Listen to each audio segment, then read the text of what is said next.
Okay, I hope everybody could see the slide. Can you see Yeah, the slide? yeah, we can share it. If you can see the slide, you can type number one in chat box, please, to make sure that everyone can see the slide. Yes, that'd be great. Can you see me standing in front of the engineering building? Okay. Okay, sounds good. Okay, so let me start. So today I'll be talking about my study ex abroad experience, and here is a quick, look of my journey captured by two pictures. The one at the top is me in my graduating gown at Khon University. I graduated from Faculty of Engineering. And the picture at the bottom is also myself in graduation gown with a master's degree in bioengineering from University of Illinois at Urbana-Champaign in the US. So a little bit about myself. As Pifon introduced me, my name is Kodchakorn Khemthonglang. My nickname is In, but when I was in the US, In it's just a little bit hard for people to think as a nickname sometimes. So I go by Sydney. So people in the US who know me call me Sydney. So if feel free to call me In Kodchakorn or Sydney, whatever you would like. And I got a bachelor degree from chemical engineering, second class honor from KKU, and a master degree from the US. And here's a picture of me with a Thai silk suit that my mom tailor-made for me. I was standing in front of the Boston Public Library in Boston when I was in the Fulbright enrichment seminar last year. And a little bit more about me is that I received a Fulbright Thai Graduate Scholarship in 2021 to go and pursue my master degree in the US in 2022 to 2024, which I just graduated this past May. So today I'll be focusing on basically three topics. The first one is how to obtain a scholarship or Fulbright scholarship specifically. The second one, I'll be sharing my experience about the campus life in the US. And the last one, I'll be recapping and talking about my the skills that I have gained from studying a graduate school in the US. So let's get started. Here's the picture of me at in Bangkok. Sorry, when I was receiving a Fulbright scholarship, and back in 2022 before I go to the US. So I just want a quick respond. How many of you guys here know or have heard of Fulbright scholarship? You can what should we do? Type one in the chat box or two, type two in the chat box. If you know Fulbright or have heard of Fulbright before. Yes, okay, I see some hands here. Okay, that's good. Thank you. Okay, Fulbright's gonna be happy. Okay, so Fulbright scholarship. Fulbright Thailand is a binational educational institute. So it's a combination from the US government and Thai government that give funding to Thai students to go study abroad. And Fulbright offers several types of scholarship. Here are the list of existing scholarship. There's 8 of them, and I think there's a lot more. The scholarship that I got called Thai Graduate Scholarship Program or TGS. It is a program that allow you to study in the US for graduate school, either a master degree just like me or a PhD program for 5-year doctorate program. That is also possible. And here on the left side is the poster, example poster from 2023 TGS program. And for this year, 2024, the program application is already closed and it's now in the interview process. And in the next slide, I'll be talking about what's the detail and how could you get a Fulbright scholarship. And if you want more information that I didn't cover today, you are free to go to this website, fulbrightthai.org, for more information, or a Facebook page on Fulbright Thai as well. So the TGS, the scholarship that I got, here is the requirement and eligibility. So you have to be a Thai citizen, just like me, just like most of us here. Or if you are from other countries, you can go to your country's website and there should be the eligibility as well on that website. In this case, for Thai citizen, you have to be Thai citizen. Dual citizenship is not allowed. And you can go and study. You can apply for any major that you want, except the healthcare related field or the field that you need to do some like, medical practice. You need to see patients. You need to do some surgery. That one is not allowed. Just like medicine or dentistry or veterinary medicine. And you can apply in your last year of undergraduate degree, just like me.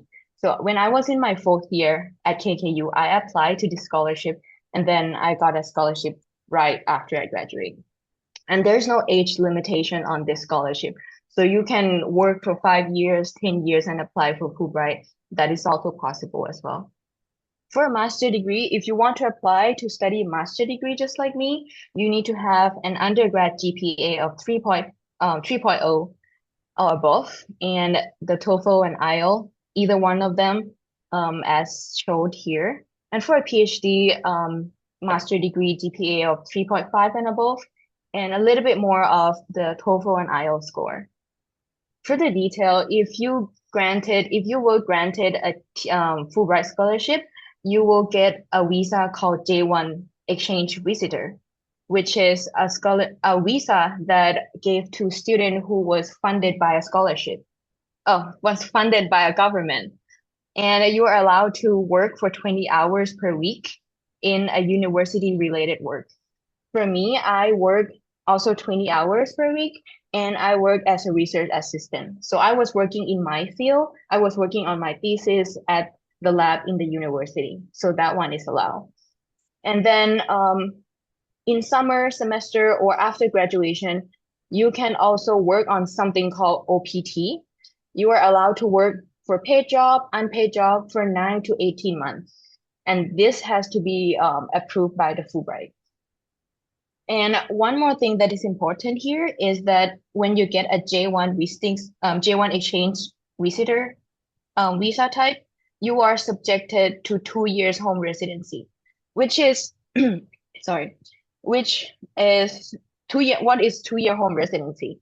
So it is a rule and a requirement that you need to come back to your home country. Sorry, excuse me. Okay. So 2 year home residency is a rule that you need to come back to your home country for 2 years before changing the visa or come back to work in the US afterward. That means you can still study in the US with a studying visa, but you cannot change to a working visa. This is because you have been funded by the government and the government wants you to come back and contribute to your home country. So this is the 2 year home residency. And I have also saw a lot of question on the form before we joined here that a lot of you guys wanted to know about the financial coverage. So the Fulbright scholarship is not a fully funded. It's not fully funded, but it gives you some amount of money. So in the first year, they give you $35.5 thousand, and on the second year is half of the amount on the first year. This is because of the second year, they kind of encouraged you to find some job on campus, just like research assistantship or teaching assistantship to cover some of the expenses. So for my case, I got a Fulbright scholarship and I also got another amount from the University of Illinois. So they also granted me some amount and that cover my tuition and my stipend. So in my case, I do not really have to pay anything out of my pocket because I was covered by Fulbright and also by the university. Okay, now let's go into the scholarship timeline. This is specifically for Fulbright. So in my case, in 2021, I was in my fourth year of undergrad. In April, the application deadline will be due in April, I think around April 15 or so. And then in June, the announcement for interview will be released. So I believe there's more than around like 1,000 or 2,000 application for Fulbright each year. And in June, only 20 to 21 people will get called for an interview. And then in July, the interview will be conducted. In my year, it was COVID year, so I have to do the interview on Zoom. But in this year, I believe it'd be in person. And then from 21 people got selected for interview, only 7 people will be selected for a finalist. And in August, how they announce is kind of funny, is that because they are going to call you. So I was looking at my phone all day, and then at 4 p.m. they called me and they said, "Oh, you got a Fulbright scholarship," and I was so happy. So if any of you guys here are getting into interview for Fulbright this year, keep an eye on your phone, keep it open, turn it on, and you'll hear some good news in August. And then after you are granted, a finalist status, you will continue talking to Fulbright to apply for university for the next year. So you will talk to Fulbright in September, and then they'll start the university application process. And next year, in January 2022, back then, the university deadline was due, and then you have to finalize the university, which one you're going to go in April 15. And then in June, it will be departure orientation. They will gather you and all of your friends who will be going at the same year, and they'll tell you, what are some important information and something that you need to know. And then in August, the school will start in the fall semester. Okay, and here on the right is the US map, and this is not my history, like my application history. So I applied to 11 universities. Here, as you can see the mark, 3 university in California and some in, Illinois, in Boston, and in New York. So I got 5 acceptance and 6 rejections. And 4 application was done by Fulbright. That is, Fulbright will apply for you for 4 university for free. And if you want to apply for more, you can do it by yourself and by your own, time and money. All right. And here is some tips and tricks about the university admission process. So be prepared and do your own research. Here are the common documents that university require when you apply to them. The first one is personal statement. This one you have to submit to Fulbright in the first place anyway. So it's just the statement that tells them who you are and how you get here. And the second one is the statement of purpose, is related to academic stuff, like what do you want to study? Why do you want to study this? What have you done in the past? And what are you going to do in the future? This is in the statement of purpose. And the third one is a resume or CV. And I would highly recommend doing the Harvard style, because that one is the style that the US really like, because it's easy to digest and easy to see what are your highlights and what are your achievements. And the fourth one is the writing samples.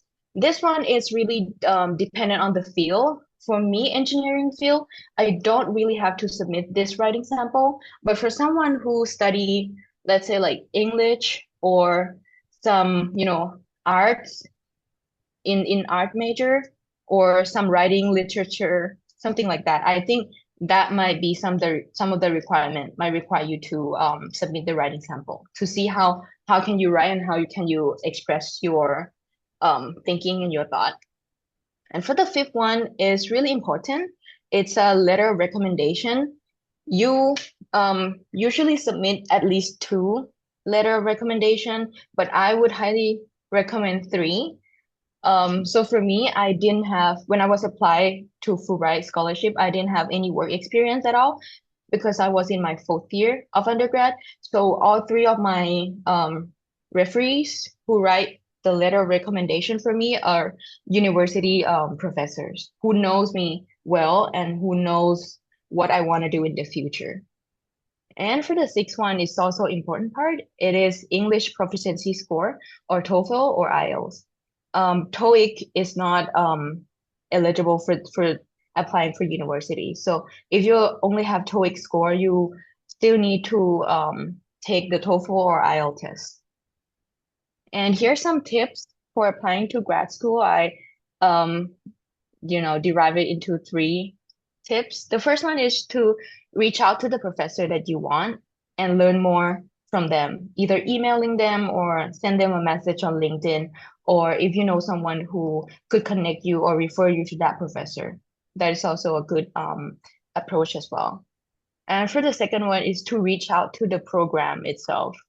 So basically how it works is that each program will have a person who is taking care of the admission process.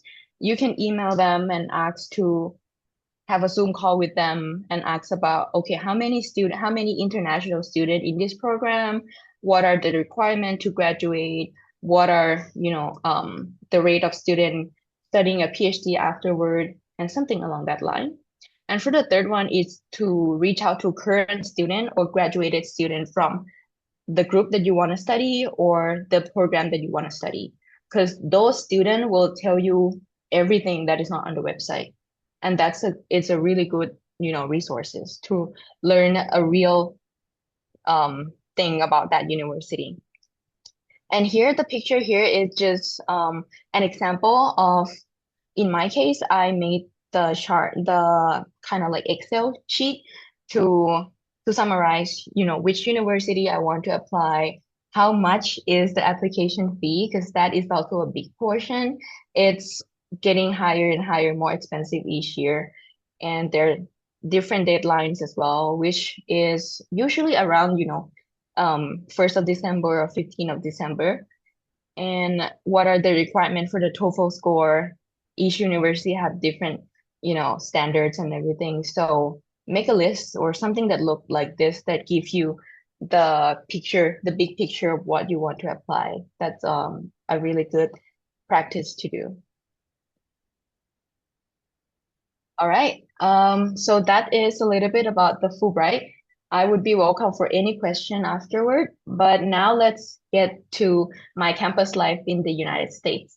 So I divided into three parts: the academic aspect, professional aspect, and the most exciting part, the personal aspect.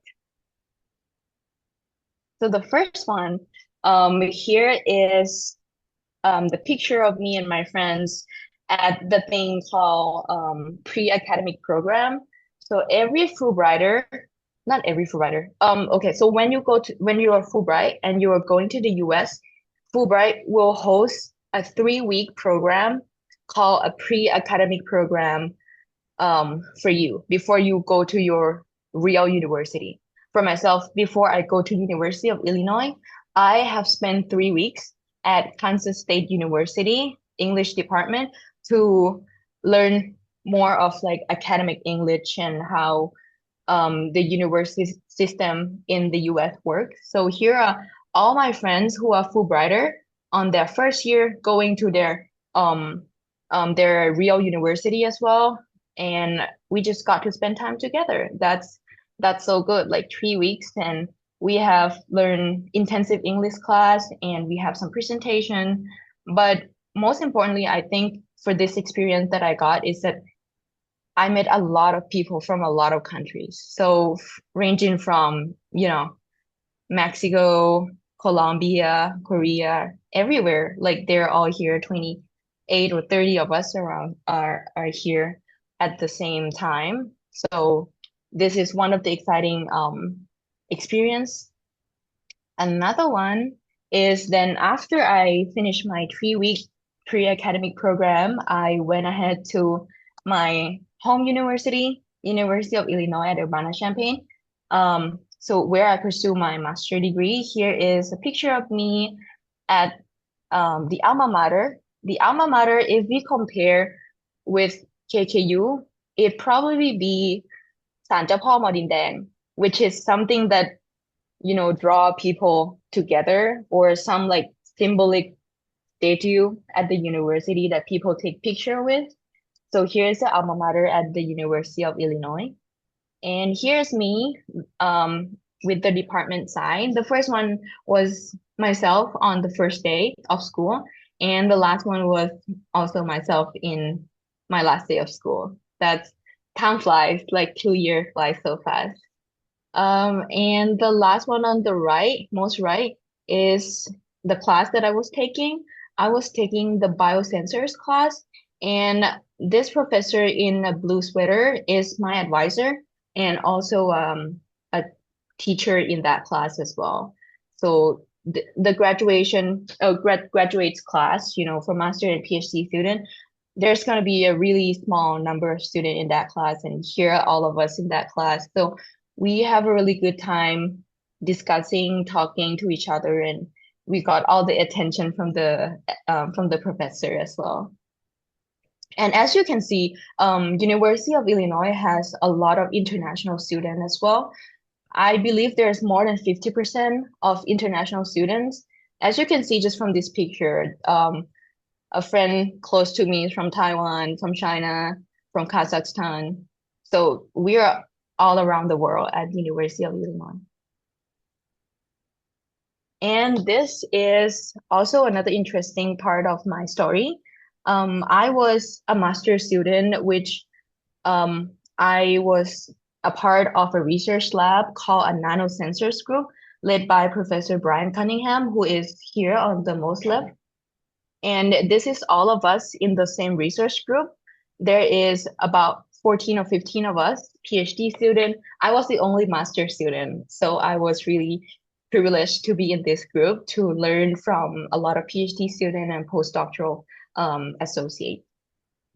And here's me and my advisor, also me and some of the friends at the symposium.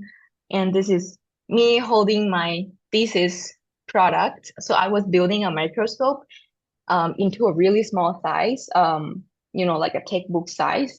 And here what it looks like at the end. And I also got a chance to kind of mentor an undergrad student. And here is him, James, who was my undergraduate student that I mentor for 2 semesters. And then this is also the hate and love part of my academic life, which I have to do research, of course. So I was a Master of Science. So I have my own project. I have to stay in a clean room. This is me in the, fabrication room, which turned me into a minion. I look so yellow here. And this is me at my working desk.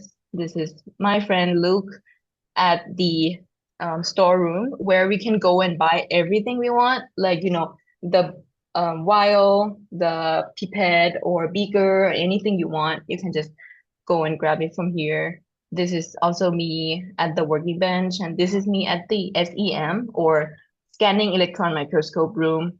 It's really easily accessible. We can just book and then go there within a week. So all of the research resources in the University of Illinois is abundance, and it's everything I could ask for.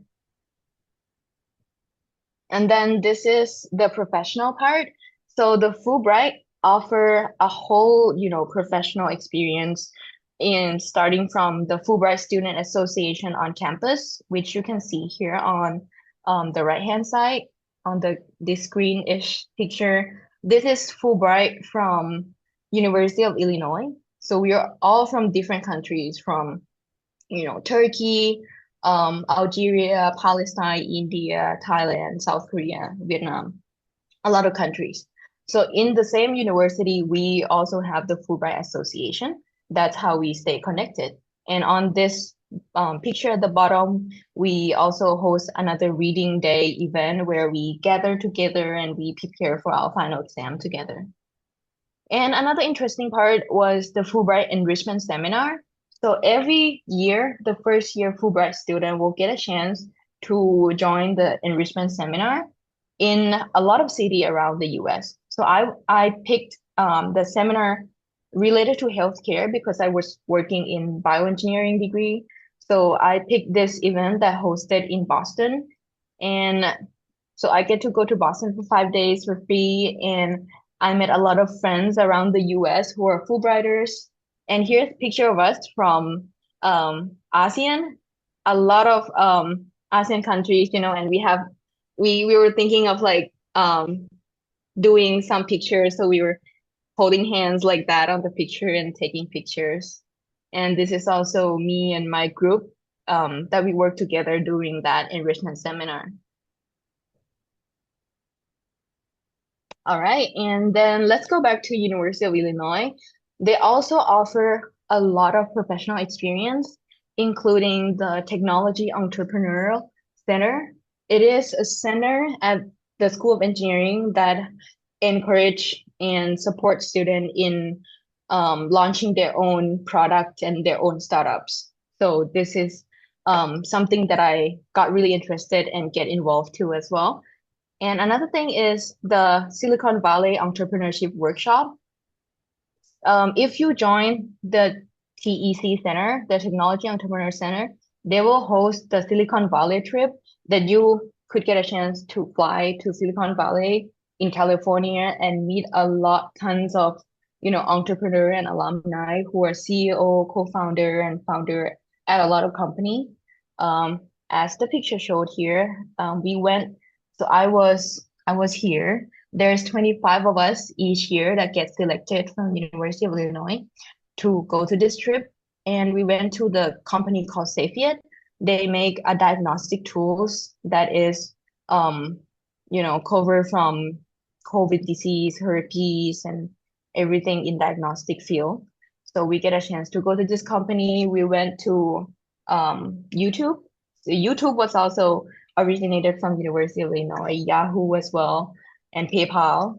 So we got a really big, connection around entrepreneurial ecosystem. And they also have a lot of registered student organization or clubs. We call clubs, as we have here, the sport club, education, philanthropy, or social club. Here was me at the TEDx UIUC.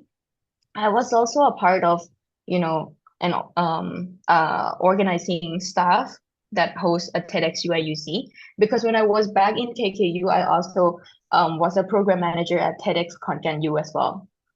And this is my professor, another professor who wrote me a letter of recommendation for my PhD. He is a professor that I met from a class that I took for the Certificate of Engineering Strategic Management. And this picture on the right bottom is me with the badminton team, because I was playing badminton growing up, so I cannot stop doing it. So I joined the club at UIUC as well. All right, and here is the fun part, the personal part. So here is all the pictures scrambled together from my, photo album on my phone. What I did at UIUC. Here is Diwali, the most loved one, Diwali. It's an Indian, important day for Indian people, light festival. We have that. We have a lot of groups of friends going and hanging out together. This is a picture of me doing the same pose at the same time of the year. And this is also me. I was playing badminton, running, going to basketball games, seeing the snow for the first time, and the weather going down to like minus 30 Celsius, and I have to survive. And here's the gym. We have one of the biggest gym in the country. We have swimming pool. The weather out there is so nice. And I went to the ballet show because one of my friends was doing ballet. And this is me at the TEDx booth. And then I also travel across the countries. I went to Harvard University. I went to Yale. I went to New York. I went to MIT. I went skiing. I also got into skiing. Now I can ski. And then I went to Chicago. I went to Yellowstone, San Francisco, and also Chicago again. This is at the St. Patrick's Day where they dyed the green color on the river. All right, so now here's the last part of my presentation. It is to summarize skills of, essential skills, what I learned from the graduate school. Here are full skills. So let's get into um, each one of them. So the first skill that I want to talk about that came to my mind was asking. I believe asking is the opportunity seeking skills. So if you want, what I really learned from studying 2 years in the US is that if you want something or have a question, just ask. Because I was just like everyone, like normal high student where we were a little bit scared to raise our hand and ask, right? But when I was there, I learned that if I just ask, it's not gonna hurt anyone. What I got is that I might get an answer and I might not, and that's fine. So if you have any question, just reach out, just ask. There's nothing wrong from asking.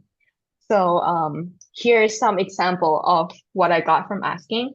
So I was reaching out to a professor for a PhD program from University of Hawaii.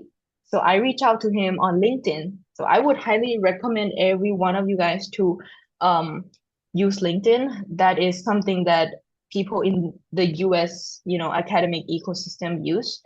Um, so I reached out to him and we happened to, you know, match our alignment. So we're going to talk next week. This is also something that, just happened from asking. And also here, I asked one of the professor for a PhD funding, and he just simply said, sorry, I don't have funding. And that's it. So as simple as that. And also this another person I was reaching out, I on LinkedIn saying, oh, I want to learn more about, entrepreneurial skill from his profile, from his field. And he just happened to interested in my CV and asking for my CV. So yeah, if it was the right time, I might get a job. And for this one is I reach out to a student from MIT in the lab that I was interested in joining because I could not connect to a professor. Maybe he was busy and something like that. So I connect to a student and he asked me to send a CV to him so that he could forward it to a professor. So that's also another way to reach out, indirectly to a professor. And yeah, this is Professor Edwin Moore again that I showed a picture before. I also asked him to write me a letter of recommendation, which just happened from asking as well. I was just asking him, and he was so happy to, to be my referee and send me a letter of recommendation. And here another skill is the self-discipline. If you're going to study in graduate school, it's not like an undergrad degree where you get, the course lineup. Okay, what you have to study, how much, GPA you need to have to go to another class. You need to have a self-discipline because you have a lot of responsibility from schoolwork, from research work, and also from professional and career development aspect as well. So my tip is to find your own rhythm, find your management style. So find the style that, make you feel relaxed. So for me, I cannot study at my own bedroom. I need to go somewhere else. And that's how I find my own rhythm. And I'm okay with study, with friends or without friends, but I just have to go somewhere else. And also prioritize your mental health and physical health, because those are the things that is going to stay with you. Okay, and then so the next one is learn how to learn. Learn how to learn is a skill that I think we learn from each other because of course, there's something we know and something we don't know, but know what we don't know, it's really important. And when you know what you don't know, then you learn how to learn what you don't know, if that makes sense. Yeah. Okay. So how I learn how to learn is that I embedded myself with an undergraduate student. I go there as a master student, right? And there's not a lot of, graduate student who likes to do some outside activities. So I was embedded myself with all of these, 90% of these people are undergraduate students. And when you're still young and, lively, you're so excited to do everything. And that's how I learn from them. And that's how I learn how they learn. So be an active person, active learning, find your own learning style, find your, talk to a lot of people. I learn a lot from talking to undergraduate students. We just have different kind of perspectives. So I learn a lot from them, and yeah, just use all the resources that you have on campus, online resources, some expert alumni, or even ChatGPT. I learn a lot from ChatGPT as well. Okay, and here's the last skill, the global awareness. So when I was, so I have never been to the US before until I went there to study my master degree. So I was having, all my um, experience and awareness around Southeast Asia countries. But when I go there to the US, it's just a whole new world that everything is new. Culture, academic style, lifestyles, values, food, environment, everything is new. So I got to faces a lot of new problems that I had never faced in Thailand or around Southeast Asia. And I got to challenge myself to find a solution for those new problems. So the skill that I developed here is the global awareness to understand and respect the differences, across our globe, and understand my inner self as well. So my tips to for this skill is you have to expose yourself to a lot of new things that trigger some, problem solving skills in in you, and also be open-minded and remind yourself that we are all human and we make difference, and differences make us, beautiful. So yeah, that is the last skill that I wanted to share with you guys here. So, oh, here's the question, but we can go to question later. Um, Please feel free to reach out to me, connect with me. Here's my Facebook, my LinkedIn, and my Instagram. On this QR code is the information to all my websites and how to connect with me. And this is picture of me on my last day at UIUC with the alma mater. So yeah, thank you so much everybody for listening, and hope this is a helpful talk. Thank you. All right, so thank you so much. There are a few questions in the chat box. Would you mind to check it in the chat box? For the first person from Kun Pin Pitcha, sorry if I pronounce your name incorrect. Okay. The first question is, based on your experience as a former Fulbright scholar, what characteristics do you believe Fulbright looks for in applicants? And okay, first question first. Can you reply? Yeah, sure. So the first question, the characteristic, I would say there's two things. One, you have to not be really good at your field, but at least be, average on academic side or the thing that you want to study. Be, on above average, like at least have 3.0 GPA or something like that, or know what you want to study and know deep down what you want to do in the future. So academic side, you have to be good at that as well. And personality, they want you to not only go and study, but they want you to um be, an ambassador for Thailand. They want people to see you as, okay, this is what Thai people looks like. This is what I would get if I come to Thailand. This is how lively they are and how they values everything. So yeah, characteristic is be good at academic, but not like too nerdy that you cannot talk to anyone, but you have to balance out, be good at academic and also be able to be a cultural ambassador and be, people person, can talk to people, can share your experience as Thai. Yeah.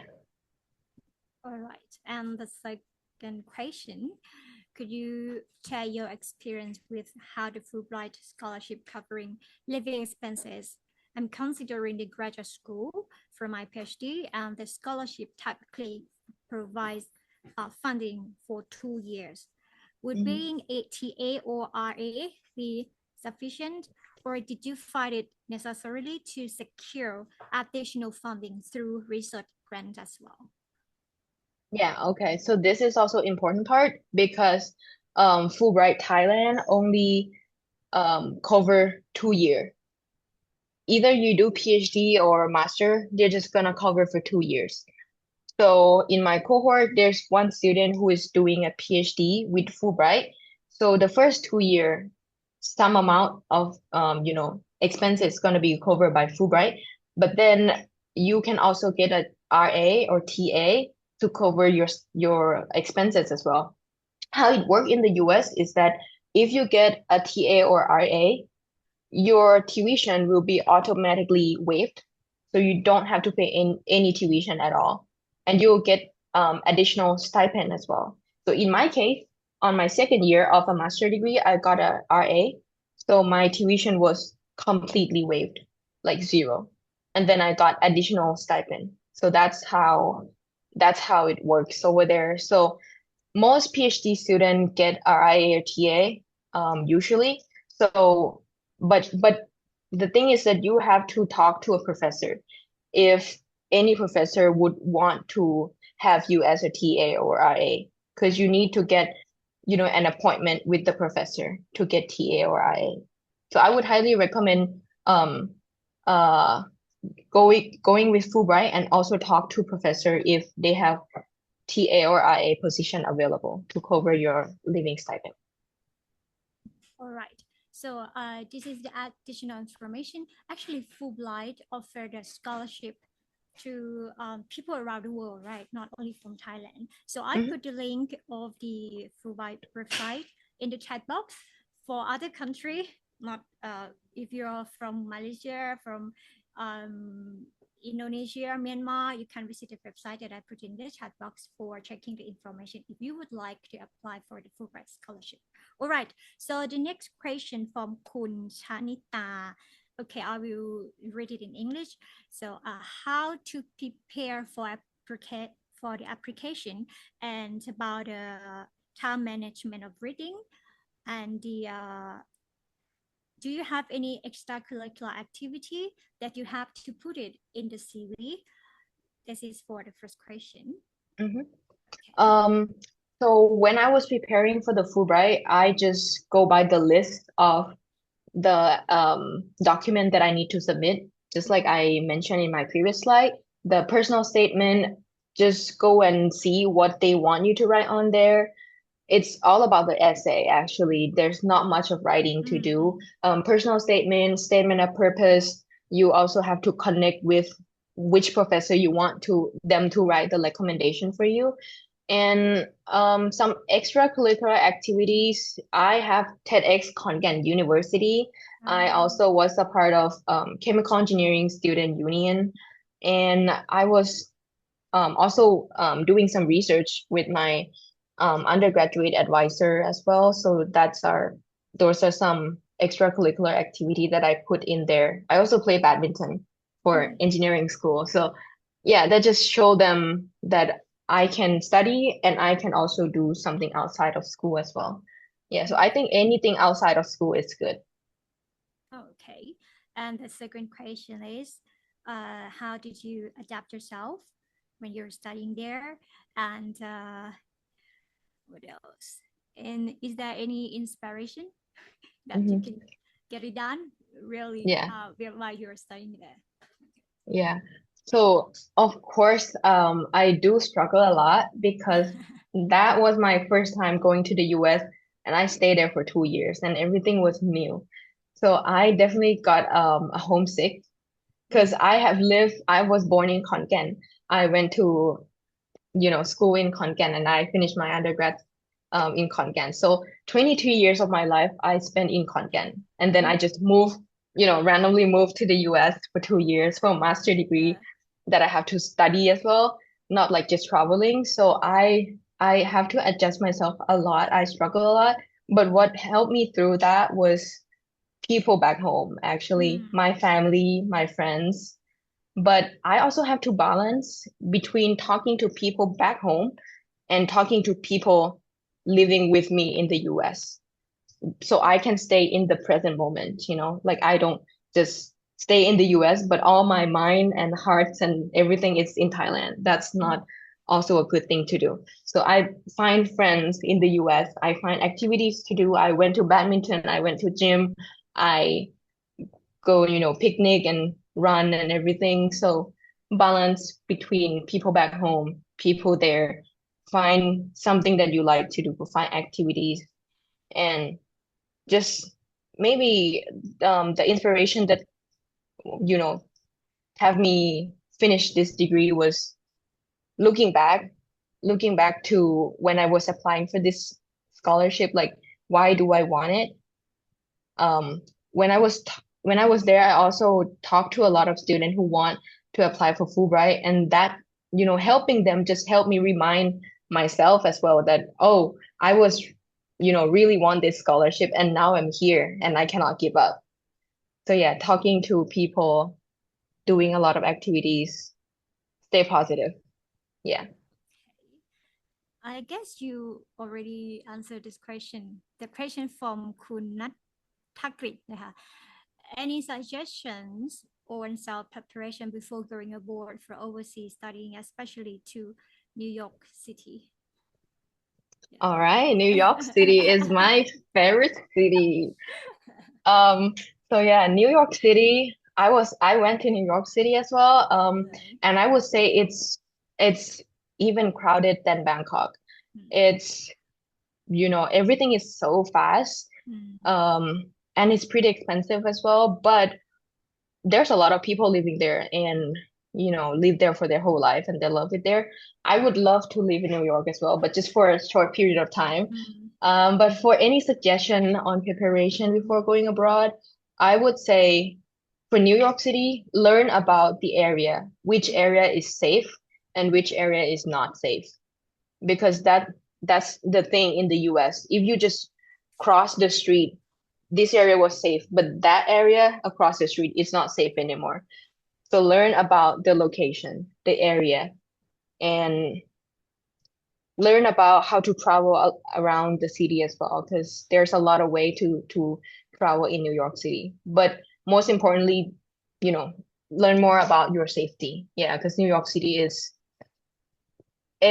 more than Bangkok. It's yeah, everything can happen in any second. So yeah, your own safety is really important. All right, so this might be the last question of the session for of คุณ น้องอิงนะคะ then we move to another section. Okay, this is the last question from Rebecca. The question is that how would you empower the younger generations to dream big and not comparing themselves to others? If you have a message that you can tell them, what would it be? This is a really good question. Yeah. I think if there's something that I could tell them, I got this quote from, I forgot where I got it from, but it just really struck with me. This quote said, if you know you cannot fail, what would you be doing? So that's right. Because sometime when we think about, okay, applying for scholarship, and first thing that came into our mind was like, oh, what if I fail? But let's think, if you cannot fail at all in your life, what would you be doing right now? How far could you go if you cannot fail at all? That's just a really that's something that I want everybody here to take back home and think, if you cannot fail at all, what would you be doing? Yeah, so that's the message that might might give you some inspiration or idea. Yeah, just think, if you cannot fail, what would you be doing?